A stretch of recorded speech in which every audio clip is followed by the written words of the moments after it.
Olá, sejam bem-vindos a mais um Ao Final de Semana. Hoje queria falar convosco acerca de dois aspectos. Um fundamental acerca de Israel e depois, em voo de pássaro, falar um bocadinho do IUC, que é substancialmente aumentado nos automóveis mais antigos. Começando por falar sobre Israel. Dar-vos um bocadinho uma perspectiva do que é Israel. Israel é um país pequeno, é um país que tem mais ou menos a dimensão do nosso Alentejo. Portanto, se nós pensarmos a chamada nação árabe, os países árabes são cerca de 300 vezes o tamanho de Israel. Israel, sendo um país muito pequenino, é, digamos, naquela região toda, o único país que tem alguns dos valores civilizacionais que eu prezo particularmente. Ou seja, os direitos das mulheres, os direitos dos homossexuais e, sobretudo, um que eu prezo especialmente, que é a liberdade de expressão. Ou seja, há pessoas que vão à televisão de Israel dizer mal da política de Israel e dizer mal da política de Israel de maneira especialmente violenta. E essas pessoas saem da televisão e vão dormir descansadas para as suas casas. Ora bem, se eu imaginar, por exemplo, na faixa de Gaza, se houver alguém que for dizer algo de menos bom a uma rádio da faixa de Gaza, vai ter um grupo de sicários à sua espera que o matam, que o atam a uma motorizada e que o passeiam como um troféu pelas ruas de Gaza. Isso para mim é uma grande diferença entre aquilo que são duas civilizações. Ou seja, se Israel desaparecesse, aqueles valores civilizacionais que eu prezo desapareceriam de toda aquela região.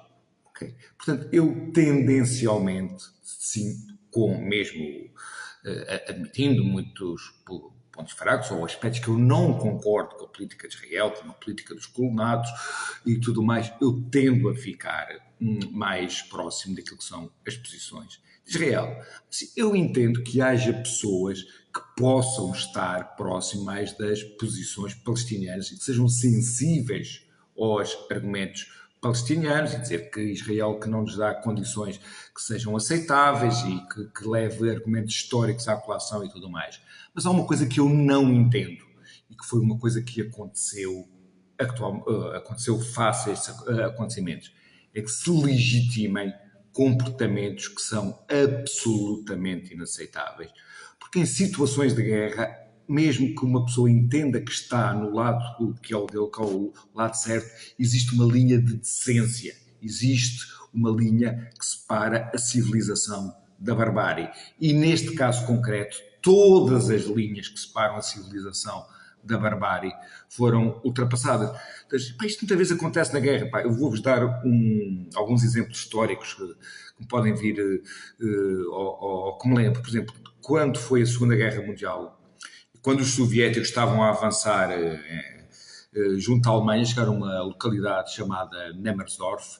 O que é que fizeram? Violaram as mulheres, digamos, dos 8 aos 88 anos, digamos assim. Puseram as mulheres nuas, crucificadas nas portas dos celeiros ou em cruzes e tudo mais. Ou seja, uma pessoa pode estar do lado soviético face ao lado nazi, mas ninguém decente pode legitimar uma atitude deste tipo.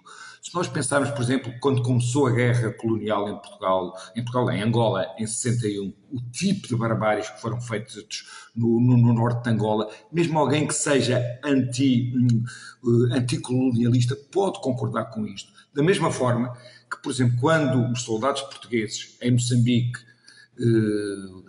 digamos, chacinaram toda uma aldeia, que era Viriamu, nem uma pessoa que esteja próxima da posição portuguesa pode concordar com isto.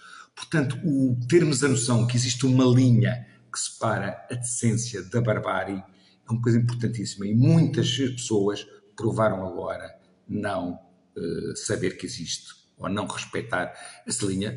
Por fim, muito rapidamente, falar um bocadinho do IUC. O IUC foi muito aumentado nos automóveis mais antigos, ou seja, não se faz uma transição energética contra as pessoas. Por exemplo, o primeiro-ministro do Reino Unido teve há pouco tempo um discurso em que dizia isso mesmo e que fez com que os automóveis, digamos, térmicos, os não elétricos, tivessem um ciclo de vida maior. Em Portugal dá a ideia que se faz uma política alienada das pessoas. Eu li alguém que na net tinha comentado que é assim, não tem dinheiro para o IUC, olhem, comprem Teslas, como diria a Maria Antonieta. E eu acho que esse gag, digamos, mostra muito o tipo de política que nós temos, que é uma política dissociada dos problemas das pessoas concretas. Era isto que eu tinha para falar convosco. Caros, vemos para a semana.